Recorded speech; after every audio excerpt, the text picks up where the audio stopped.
My father emotionally abandoned me for years, but when I saw he was paying full college tuition for his stepdaughters and giving them everything he never gave me, I decided he would not be at my wedding, and now he finally understands what he lost. I'm 27 years old. My name is Victoria. I work in digital marketing, and a few months ago, I married the love of my life in a beautiful ceremony, surrounded by all the people who matter to me. Well, almost all the people. My father wasn't there. And before you think it was because he died or something like that, no, he's perfectly alive and well. I simply didn't invite him. And I know that sounds horrible, like who doesn't invite their own father to their wedding? But the truth is, this story is way more complicated than it seems, and I need to tell it because I've been processing all of this for like 6 months now, and I'm still not sure if I did the right thing. I guess I should start at the beginning. When I was a kid and my father, Daniel, was already a somewhat emotionally absent father. It's not like he was a monster or anything. I mean, he never hit us or anything like that, but there was something about him that always made me feel like my sister, Stephanie, and I were a burden in his life. I have vague memories of when I was like 6 or 7 years old. Small things, but they stick with you. You know? Like, when I'd bring my report cards home and they were good, I was always a good student, and he'd barely look at them and say something like, "That's fine," or "That's good," but never with that pride you see in other parents. My mom, on the other hand, would put my tests on the fridge and take me out for ice cream to celebrate. My dad just didn't seem very interested in us. I grew up thinking maybe it was me. Maybe I wasn't interesting enough or good enough to capture his attention. Stephanie, who's 2 years younger than me, was more outgoing, funnier, and I thought maybe she'd do better with Dad. But no, he was the same with both of us. He gave us the basics. Obviously, we had a house, food, clothes, but that emotional connection a girl needs with her father just didn't exist. I remember once, I must have been like 9 years old, I made a drawing of our family for school, and when I showed it to my dad, he just said it was nice and kept watching TV. My mom hung it in her office, and it was there for years. Things got worse when I was 13 and my parents got divorced. Honestly, I wasn't too surprised because they'd barely been talking to each other for a while. But what did surprise me was that after the divorce, my dad disappeared even more from our lives. You see, when they lived together, we at least saw him at dinners or on weekends, even if he was in his own world. But after the divorce, he started with that thing of only seeing us every 2 weeks, and then every 3, and then basically whenever it was convenient for him. The visits became super awkward, like we'd arrive at his new apartment and he didn't know what to do with us. He'd put on a movie for us and go to his room to work or do whatever it was he did. I was like 15 when I stopped waiting for things to get better. Stephanie still had hope. Poor thing. She kept trying to connect with him, texting him all the time. But I was already like, that's it. If he doesn't want to be part of my life, then he doesn't have to be. My mom never spoke badly of him, which now that I'm an adult, I admire so much because she had every reason to. She'd tell us your dad loves you in his own way, but I knew that was just a story, so we wouldn't feel worse. Fast forward to when I was 18 and about to start college. I asked my dad if he could help me even a little with tuition, because my mom was already paying for almost everything and was super tight financially. He told me no, that it wasn't his responsibility to support me anymore because I was already an adult, and that I should get a job or take out a student loan. I mean, technically he was right, I guess. I was already of age. But it hurt anyway because I knew he had the money. He just didn't want to spend it on me. My mom ended up working 2 jobs to help me and then Stephanie, while my dad bought himself a new car, an Audi, just so you know the level. But what really made everything explode happened when I was 22. Turns out my dad got remarried to a woman named Angela, who had 2 daughters from a previous marriage, Sophia and Mia. And here comes the best part. He didn't tell us anything. Nothing. Stephanie and I found out from an aunt who saw photos on Facebook, because he didn't even invite us to the wedding. When I confronted him on the phone, he told me it had been a small ceremony, intimate, just close family. And I said, "But we're your family, we're your daughters." And he got super defensive and said he didn't want drama and that he knew we wouldn't get along with Angela. Lies. We'd never given him any reason to think that. He simply didn't want to include us. Oh, but you know who was at the wedding? Sophia and Mia, his brand new stepdaughters. After that, Stephanie and I decided to cut contact completely. I blocked him everywhere. Facebook, Instagram, WhatsApp, everything. And for the first time in my life, I felt like a relief. You know, like when you remove a stone from your shoe that you'd been enduring for days. Like 3 years passed without us talking at all. And honestly, they were 3 pretty good years.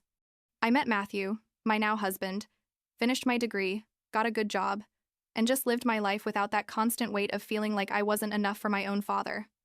Matthew proposed like a year and a half ago, on a beach in California during a trip we took for my 26th birthday. Super cheesy, but I loved it. And when I started planning the wedding, the elephant in the room obviously came up. Was I going to invite my dad or not? My mom told me to do what felt right, that she wasn't pressuring me either way, and Stephanie told me she'd support me in whatever I decided, but that maybe I should give him a chance. That people change and all that. Matthew was also super understanding. He told me it was completely my decision and that he'd be fine with whatever I chose. The thing is that a part of me, as much as I wanted to deny it, still held on to that silly little hope that maybe things could be different. That maybe if I invited him to my wedding, that could be like a new beginning for us. So, I did something I probably shouldn't have done. I unblocked him on Facebook to see what was up with his life. And brother, it was the worst mistake I could have made. You see, in all those years we didn't talk. My dad had become the perfect father, but not for us, but for Sophia and Mia. His Facebook profile was basically a shrine dedicated to them. There were photos of trips to Europe. He never even took us to Disneyland when we were kids. Photos of graduations with him, smiling proudly. He never went to my high school or college graduation. Photos of elaborate birthdays, dinners at expensive restaurants, expensive gifts. There was a photo of him teaching Sophia to drive, with a caption that said something like, "So proud of my princess," and I just sat there staring at the screen thinking, seriously? But what really destroyed me was finding out through Stephanie, who still talked to him occasionally, even though it was awkward, that my dad had offered to pay for Sophia and Mia's entire college. Their entire college. He'd told me it wasn't his responsibility to support me as an adult, but these girls who weren't even his blood, he was going to pay for everything. Stephanie also told me he'd given them each a car when they turned 18. New cars? Nothing like the used car I bought myself with my own money working part-time at Starbucks during college. And then came the thing with the necklace. My grandmother, my dad's mom, had died like 2 years earlier, and he didn't tell us that either. We found out weeks later, and she had this beautiful necklace that was a family heirloom. It had passed from generation to generation, and I'd always assumed that when she died, that necklace would be for me or for Stephanie because we were the only biological granddaughters. Well, turns out my dad gave it to Sophia. To Sophia, a girl who didn't even share his blood, and who had barely met my grandmother a couple of times. When Stephanie told me, I cried for hours. Not so much because of the necklace itself, although it was beautiful, but because of what it represented. That for my dad, these girls were more his daughters than we had ever been. The straw that broke the camel's back was when I saw on Facebook that my dad had organized this super elaborate birthday party for Sophia and Mia. Their birthdays are 2 weeks apart, just 1 week after my birthday. There were photos of a huge decorated hall, a DJ, like 100 people, catered food, gifts piled up to the ceiling. My 26th birthday had passed without him even sending me a message. Nothing. Not even a happy birthday on WhatsApp. But there he was, super dad, celebrating his stepdaughters like they were the most important thing in the world. It was at that moment I decided to write him a letter. Not an angry letter full of insults or anything like that, but an honest letter where I told him exactly how I felt, how I'd felt my whole life. I told him that all I'd ever wanted was to feel like he cared, that he saw me, that he was proud of me. I told him it hurt to see how he was the father I'd always wanted him to be, but with other girls. I told him I didn't understand what I'd done wrong for him to reject me so much, and that if there was something I could do to fix it, to please tell me what it was.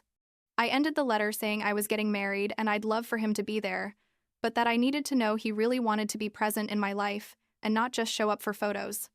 I sent it certified mail to make sure he got it, and then I waited and waited. 2 weeks went by, without a response. 3 weeks, a month. I was already like, okay, I guess that's my answer. When suddenly I got an email, but not from my dad, but from Angela. Her email was basically an attack, saying I was ungrateful, that my dad had done the best he could with me and Stephanie, that it wasn't his fault we were so resentful, and that I had no right to criticize how he treated Sophia and Mia. She said we had decided to distance ourselves from him, technically true, but as if I didn't have reasons, and that now we couldn't be jealous that he'd found happiness with his new family. The part that hurt the most was when she said that maybe if we'd been better daughters, he would have wanted to be more present in our lives. I read that email like 5 times trying to process this woman's audacity. My dad didn't even have the guts to respond to me himself. He sent his wife to do it. And the worst part is that part of me wondered if she was right. If somehow I had been the problem all along. I spent days feeling terrible until my mom sat me down and said, "Honey, listen to me carefully. You were a child. It wasn't your job to earn your father's love. He had the responsibility to love you unconditionally, and he failed. Period." Matthew got furious when I told him about the email. He wanted to call my dad and tell him off, but I asked him not to because I didn't want more drama. At that point, there were like 4 months until the wedding, and I had to decide definitively whether to invite him or not. I made lists. Yes, literally. Pros and cons lists. Talked to my therapist. Yes, I went to therapy because of all this.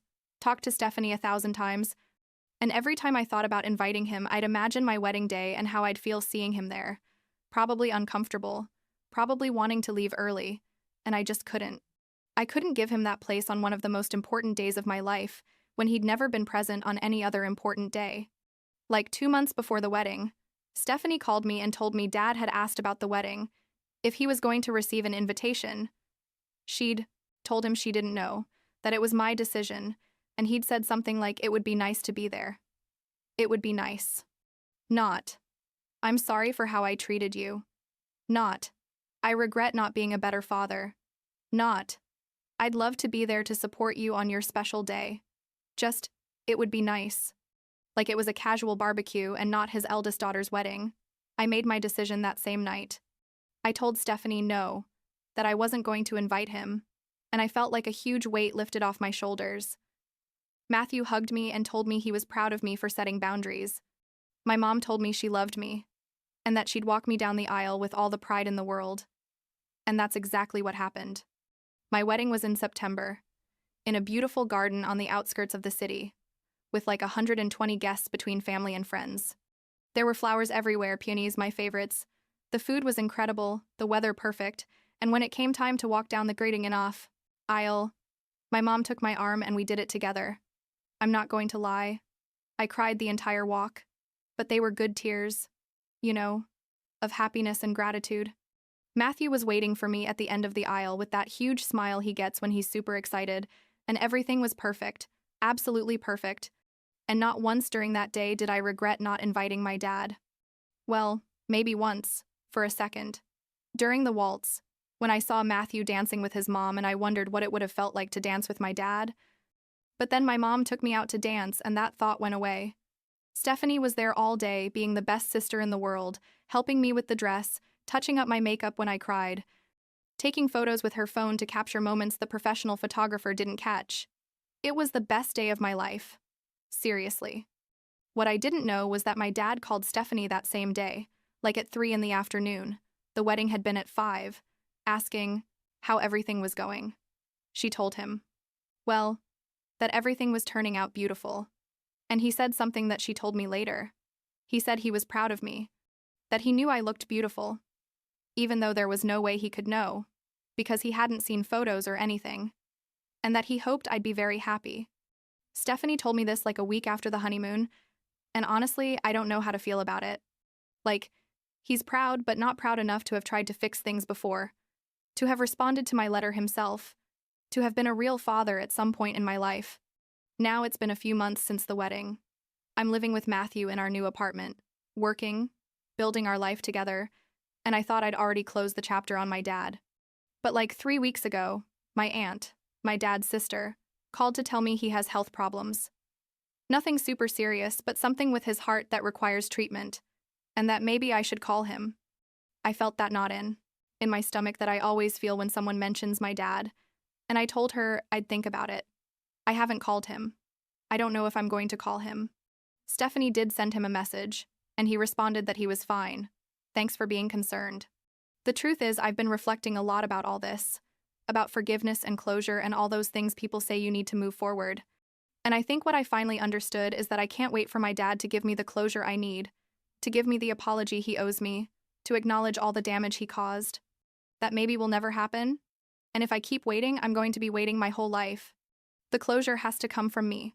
From accepting that he is who he is, that he's probably never going to change, and that doesn't say anything about me or my worth as a person. It says everything about him and his limitations as a father. Would I have liked to have a different dad? Obviously, yes. Does it still hurt when I see Matthew with his dad and see that beautiful relationship they have? Yes, it hurts. Do? I wonder sometimes what would have happened if I'd been different. If I'd been a better or more interesting daughter or whatever. Sometimes, yes. I'm not going to lie. But at the end of the day, I wasn't a child when all this started. It was his responsibility to build that relationship, not mine.